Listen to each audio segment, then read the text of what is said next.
ಬಂಡಾಟ್ ಮೇವಿದ್ದಾಗ ಚೆನ್ನಾಗಿದ್ದವು. ಇವಾಗ ದಂಡು ಮೇವು ಒಂದು ತಪ್ಪಿದ್ರೆ ಒಂದು ಗೂದ ರೋಗ. ಹಿಂಗಂತಂದು ನಮ್ಮ ರೈತರು ಆಗಾಗ ಹೇಳೋದನ್ನ ನಾವು ಕೇಳ್ತಿರ್ತೀವಿ. ಇದರ ಅರ್ಥ ಏನು ಅಂತಂದರೆ, ಮೇವಿನ ಕೊರತೆಯಲ್ಲಿ ಪ್ರಾಣಿಗಳು ಬಹಳ ಚೆನ್ನಾಗಿದ್ದವು. ಹೆಚ್ಚು ಮೇವಿದ್ದಾಗ ಇಲ್ಲಿ ನಾನಾ ರೀತಿಯ ಅನಾರೋಗ್ಯದ ಸಮಸ್ಯೆಗಳು ಬರ್ತಾ ಇದ್ದಾವೆ ಅಂತಂದು ಅರ್ಥ. ಇದು ಸಹಜ ಕೂಡ. ಪ್ರಾಣಿಗಳಿಗೆ ಸಂಬಂಧಪಟ್ಟಂಗೆ ಅಲ್ಲ, ಮನುಷ್ಯರಿಗೆ ಸಂಬಂಧಪಟ್ಟಂಗೆ ಕೂಡ ಇದು ನಿಜ, ಹೌದು. ಅದಕ್ಕಾಗಿಯೇ ನಮ್ಮ ಕನ್ನಡದಲ್ಲಿ ಒಂದು ಪ್ರಸಿದ್ಧ ನಾಣ್ಣುಡಿ ಇದೆ. ಏನು ಅದು ಅಂತಂದರೆ, ಒಂದೊತ್ತು ತಿಂದೋನು ಯೋಗಿ, ಎರಡೊತ್ತು ತಿಂದೋನು ಭೋಗಿ, ಮೂರೊತ್ತು ತಿಂದೋನು ರೋಗಿ, ನಾಲ್ಕೊತ್ತು ತಿಂದೋನ್ನ ಎತ್ಕೊಂಡು ಹೋಗಿ. ಹಂಗಂತಂದು ನಾವೇನು ಈ ಪ್ರಾಣಿಗಳನ್ನ ಒಂದೇ ಒತ್ತೆ ಹಾಕಿ ಯೋಗಿ ಮಾಡೋಕೆ ಹೊರಟಿಲ್ಲ. 4 ಅಲ್ಲ ಅಂದು 6 ಹೊತ್ತಾಗಲಿ ಚೆನ್ನಾಗಿ ತಿನ್ನಿಸಿ ಲಾಭ ಬರೆಸ್ಕೊಂಡು ನಾವು ಭೋಗಿಗಳಾಗೋಕ್ಕೋಸ್ಕರನೇ ಈ ಪ್ರಾಣಿಗಳನ್ನ ಸಾಕ್ತಾ ಇರೋದು ನಾವು. ಅದಕ್ಕಾಗಿಯೇ ಇವತ್ತು ಎಷ್ಟೋ ಜನ ಏನು ಮಾಡ್ತಾ ಇದ್ದಾರೆ ಅಂತಂದರೆ, ಬರೀ 2 ತಿಂಗಳಿಗೆ ಈ ಫಾರಮ್ ಕೋಳಿಗಳು ಹೆಂಗೆ ಮೇಯಿಸ್ತಾರೋ ಹಂಗೆ ಸಿಕ್ಕಾಬಟ್ಟೆ ಮೇವು ಮೇಯಿಸಿ 2 ತಿಂಗಳಿಗೆ ಆದಾಯ ಬರೋಂಗೆ ಮಾಡ್ಕೊಳ್ತಾ ಇದ್ದಾರೆ. ಇದು ತಪ್ಪು. ಮಟನ್ ಕ್ವಾಲಿಟಿ ಇರೋದಿಲ್ಲ. ಆಮೇಲೆ ಪ್ರಾಣಿದಯ ದೃಷ್ಟಿಯಿಂದ ಕೂಡ ಇದು ತಪ್ಪು ಅಂತಂದು ನಾನೇನಾದರೂ ಈ ನೀತಿ ಪಾಠ ನಿಮಗೆ ಹೇಳೋಕೆ ಬಂದರೆ ನೀವು ಕೇಳೋದಿಲ್ಲ, ಅದು ನನಗೂ ಗೊತ್ತು. ಆದರೆ ಈಗ 2 ತಿಂಗಳಿಗೆ ನಮಗೆ ಲಾಭಾಂಶ ಬರೋಂಗೆ ಮಾಡ್ಕೊಬೋದಕ್ಕೆ ಈ ಥರ ಹೆಚ್ಚಾಗಿ ಮೇಯಿಸೋದ್ರಿಂದ ಮೇವಿನ ಪೋಲಾಗುತ್ತೆ, ಮೇವು ವೇಸ್ಟ್ ಆಗುತ್ತೆ. ಜೊತೆಗೆ ಪ್ರಾಣಿಗಳು ಕೂಡ ಅನಾರೋಗ್ಯದಿಂದ ಮೋರ್ಟಾಲಿಟಿ ಬರುತ್ತೆ, ಅಂದರೆ ಸಾವು ಬರುತ್ತೆ ಅಂತಂದು ನಿಮಗೆ ಗೊತ್ತಲ್ಲ. ಅದನ್ನು ತಪ್ಪಿಸೋಕ್ಕೆ ನನ್ನ ಹತ್ರ ಒಂದು ಕಾನ್ಸೆಪ್ಟ್ ಇದೆ ಅಂತಂದು ಹೇಳಿದ್ರೆ, ಆ ಕಾನ್ಸೆಪ್ಟನ್ನ ನೀವೆಲ್ಲ ಕೇಳ್ತೀರಿ ಅಂತ ನಾನಂತೂ ನಂಬಿದ್ದೀನಿ. ಅದೇ ಈ ವಿಡಿಯೋದ ಉದ್ದೇಶ. ನನ್ನ ಅನುಭವದ ಪ್ರಾಮಾಣಿಕ ಮಾಹಿತಿಗಾಗಿ ಸ್ವಾಗತ. ಇವತ್ತು ಬಹಳಷ್ಟು ಜನ ಈ ಕುರಿ ಮೇಕೆ ಸಾಕಾಣಿಕೆಯಲ್ಲಿ ತೊಡಗಿಸ್ಕೊಳ್ತಾ ಇದ್ದಾರೆ.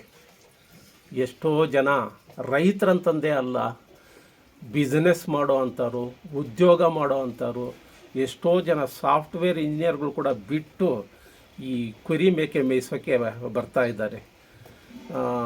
ಕುರಿ ಮೇಕೆ ಮೇಯಿಸೋದು ಬಹಳ ಮುಖ್ಯವಾಗಿ ಈ ಫ್ಯಾಟ್ನಿಂಗ್ ಮಾಡೋದು, ಅದರಲ್ಲೂ ಈ ಟಗರು ಮರಿಗಳನ್ನು ತಂದುಬಿಟ್ಟು 2 ತಿಂಗಳಿಗೆ ಚೆನ್ನಾಗಿ ಕೊಬ್ಬಿಸಿಬಿಟ್ಟು, ನಾನು ಆಗಲೇ ಹೇಳ್ದಾಗೆ ಕೋಳಿಗಳ ಥರ ಮಾರುವಂತಹ ಉಮೇದಿನಲ್ಲಿದ್ದೀವಿ ನಾವೆಲ್ಲರೂ ಈಗ. ಆದರೆ ಈಗ ಮಾಡೋದ್ರಿಂದ ಏನಾಗ್ತಾ ಇದೆ ಅಂತಂದರೆ, ಬಹಳಷ್ಟು ನ್ಯೂನ್ಯತೆಗಳು ಕಾಡ್ತಾ ಇದೆ. ಈ ಥರ ಮಾಡೋದ್ರಲ್ಲಿದ್ದ ಅರ್ಜೆಂಟಾಗಿ ತಿನ್ನಿಸೋದ್ರಲ್ಲಿದ್ದ ಮೇವಿನ ವೇಸ್ಟ್ ಆಗುತ್ತೆ. ಜೊತೆಗೆ ಆ ಪ್ರಾಣಿ ಅನಾರೋಗ್ಯಕ್ಕೆ ತುತ್ತಾಗಿಬಿಟ್ಟು ಬಹಳಷ್ಟು ಮೋರ್ಟಾಲಿಟಿ ಬರ್ತಾಯಿದೆ. ಎಷ್ಟೋ ಜನ 100 ತಂದರೆ 10-20 ಕೂಡ ಸಾಯಿಸ್ಕೊಂಡಿದ್ದಾರೆ. ಅದರಲ್ಲಿದ್ದ ಈ ಸ್ಪೀಡ್ ಏನಿದೆ 2 ತಿಂಗಳಿಗೆ ಮೇಯಿಸ್ಬೇಕು ಅನ್ನೋದು, ಅದನ್ನೊಂದು ಬಿಟ್ಟು ನಾನು ಹೇಳೋದ್ರನ್ನ ನೀವು ಕೇಳಿಬಿಟ್ರೆ, ಅದನ್ನು ಒಪ್ಕೊಂಡು ಬಿಟ್ಟರೆ ಮುಂದೆ ನಾನು ಹೇಳೋದಕ್ಕೆ ಅನುಕೂಲವಾಗುತ್ತೆ. ಏನು ಅಂತಂದರೆ, ಈ ಸ್ಪೀಡ್ ಬಿಟ್ಟು 2 ತಿಂಗಳಿಗೆ ಮೇಯಿಸ್ಬೇಕು ಅನ್ನೋದು, ಕನಿಷ್ಠ ಪಕ್ಷ 6 ತಿಂಗಳು ಮೇಯಿಸಿ ಆಮೇಲೆ ಬೇಕಾದರೆ ನೀವೇನು ಆ ಥರ ಕುದಿಸೋಕೆ ಪ್ರಯತ್ನಗಳು ಮಾಡ್ತಿರೋ ಅದು ಮಾಡಿ ಅಂತಂದು ಹೇಳೋದ್ರ ನೀವು ಒಪ್ಕೊಂಡ್ರೆ ಮುಂದೆ ನಾನು ಹೇಳೋದಕ್ಕೆ ಅನುಕೂಲವಾಗುತ್ತೆ. ಈಗ 2 ತಿಂಗಳಿಗೆ ಮಾರಬೇಕಂದ್ರೂ ಕೂಡ ಅದೇನು ಅಷ್ಟೊಂದು ಈಜಿ ಅಲ್ಲ. ಏಕೆ ಅಂತಂದರೆ, ಸಾಕೋವಂಥ ಪ್ರತಿಯೊಂದು ಟಗರ್ ಮರಿನೂ, ಸಂತೆಯಿಂದ ಸಿಗುವಂಥ ಪ್ರತಿಯೊಂದು ಟಗರ್ ಮರಿನೂ ನಮಗೆ ಸಾಕೋಕ್ಕೆ ಯೋಗ್ಯವಾಗಿರೋದಿಲ್ಲ. ನಾವು ಸೆಲೆಕ್ಟ್ ಮಾಡಿಕೊಂಡು ಔಟ್ಲನ್ನ ತರಬೇಕಾಗುತ್ತೆ. ಆಮೇಲೆ ನಮ್ಮ ಹಟ್ಟಿಯ ವಾತಾವರಣಕ್ಕೆ ಒಗ್ಗಿಸ್ಕೋಬೇಕಾಗುತ್ತೆ. ಇದೆಲ್ಲ 1 ತಿಂಗಳು ಆಗುತ್ತೆ. ಇನ್ನೊಂದು ತಿಂಗಳಲ್ಲಿ ಏನು ಮೇಯಿಸಿ ಮಾರೋದು? ಇಷ್ಟಕ್ಕೂ ಅಷ್ಟೊಂದು ಧಾವಂತ ಏಕೆ? ನಾನು ಏನು ಹೇಳಿದ್ನೋ ಆಗಲೇ ಇವರೆಲ್ಲ ಹೆಂಗೆ ಬರ್ತಾಯಿದ್ದಾರೆ ಅಂತಂದು. ಅವರೆಲ್ಲನೂ ಈ ಪ್ರಾಣಿ ಸಾಕಾಣಿಕೆ ಫೀಲ್ಡು ಅಷ್ಟೊಂದು ಟೆನ್ಷನ್ ಇಲ್ಲ. ನಮ್ಮದು ಸುಮ್ಮನೆ ಟೆನ್ಷನ್ನು, ನಮ್ಮ ಬಾಸ್ ಕಾಟ, ನಾನಾ ರೀತಿಯ ಪ್ರೆಷರ್ ಅಂತಂದೇ ತಾನೇ ಇಲ್ಲಿಗೆ ಬರೋದು.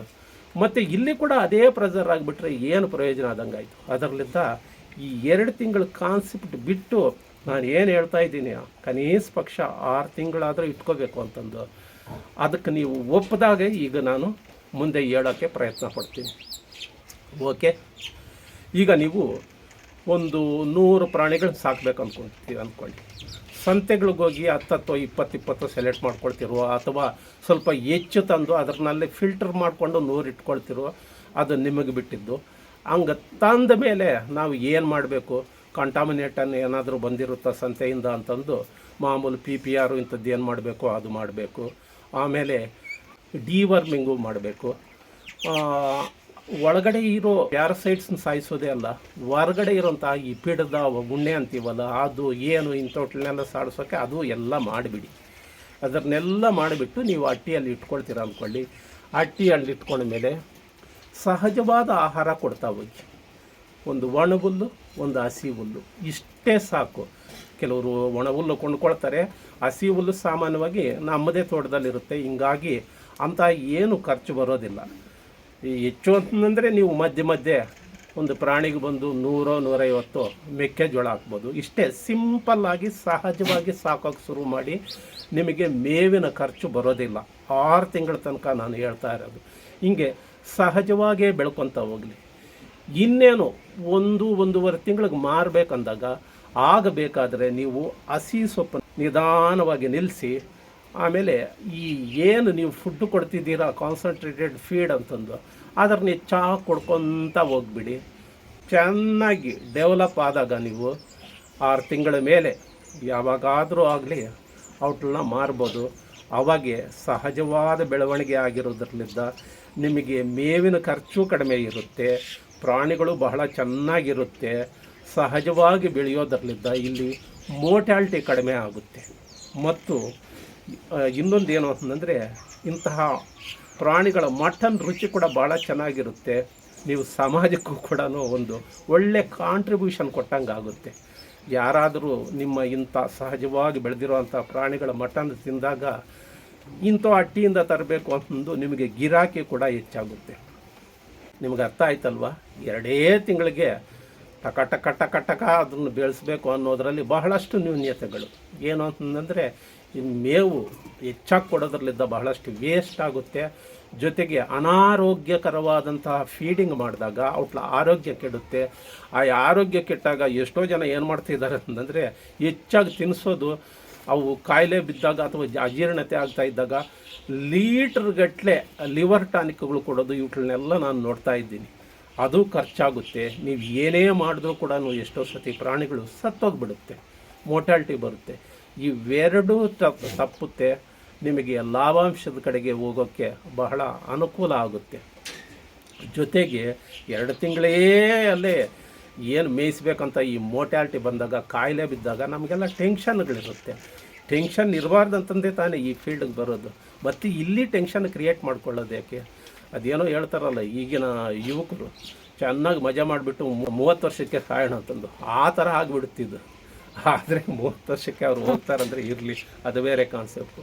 ಅದರಲ್ಲಿದ್ದ ಈ ಕೋಳಿಗಳ ಥರನೂ, ಈ ಫಾರಮ್ ಕೋಳಿ ಥರ 2 ತಿಂಗಳಿಗೆ ಮೇಯಿಸಿ ಮಾರಬೇಕು ಅನ್ನೋವಂಥ ಕಾನ್ಸೆಪ್ಟಿಗಿಂತ ನಾನು ಏನು ಹೇಳಿದೆ, ಒಂದು 6 ತಿಂಗಳು ಸಹಜವಾಗಿ ಬೆಳೆಸಿದಾಗ ಏನಾಗುತ್ತೆ ಅಂತಂದರೆ, ಅವು ಬಾಡಿ ಡೆವಲಪ್ ಆಗಿರುತ್ತೆ.